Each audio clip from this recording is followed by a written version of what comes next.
Hello there App Spy viewers, my name's Peter and I've got a hands-on video for you. This time it's with why does it spin?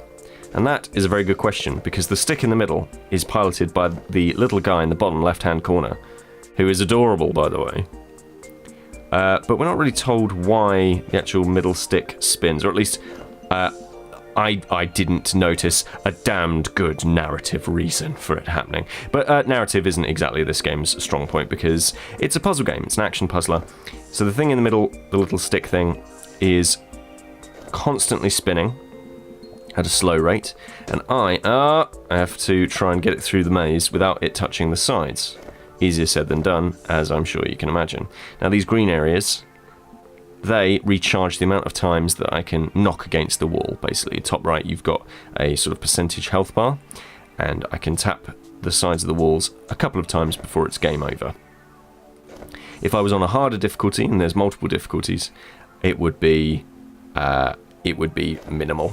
In fact, I think there's one mode that is like one hit and you're out, which is a bit tough.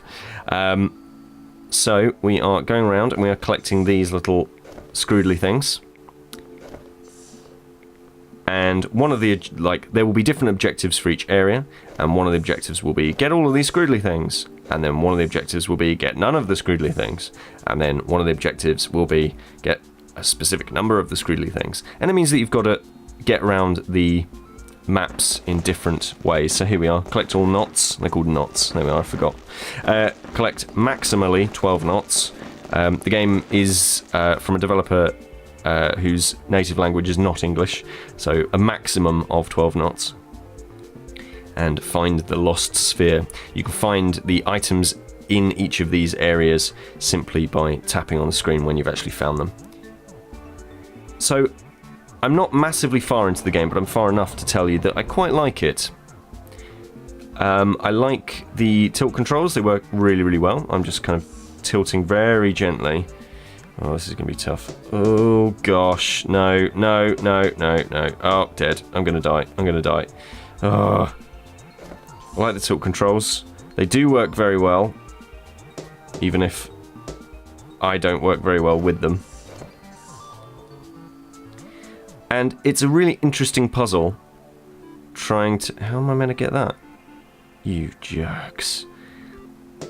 It's really...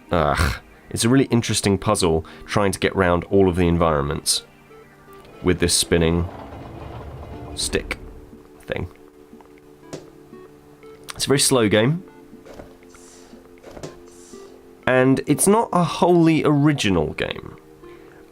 If you are a seasoned portable gamer, then you may well remember a small game called Kuru Kuru Kururin, which was released on the Game Boy Advance right at the launch of that system. Didn't do very well, but it reviewed excellently because it's brilliant. And I played it, and it's awesome.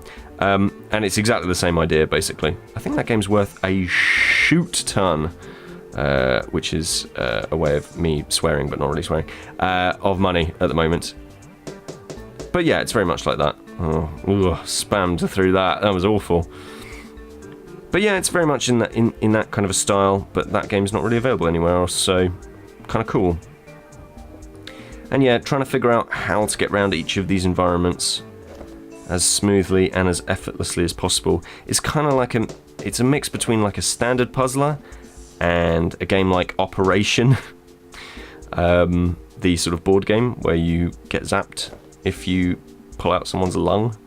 There we are, managed to get through. Phew. We're going to get to the end of this stage, I think. Come on.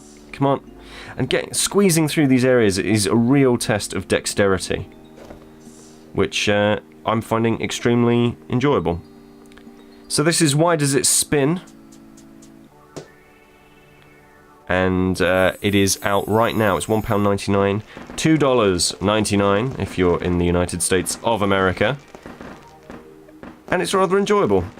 This is Peter with AppSpy.com. We review, you decide.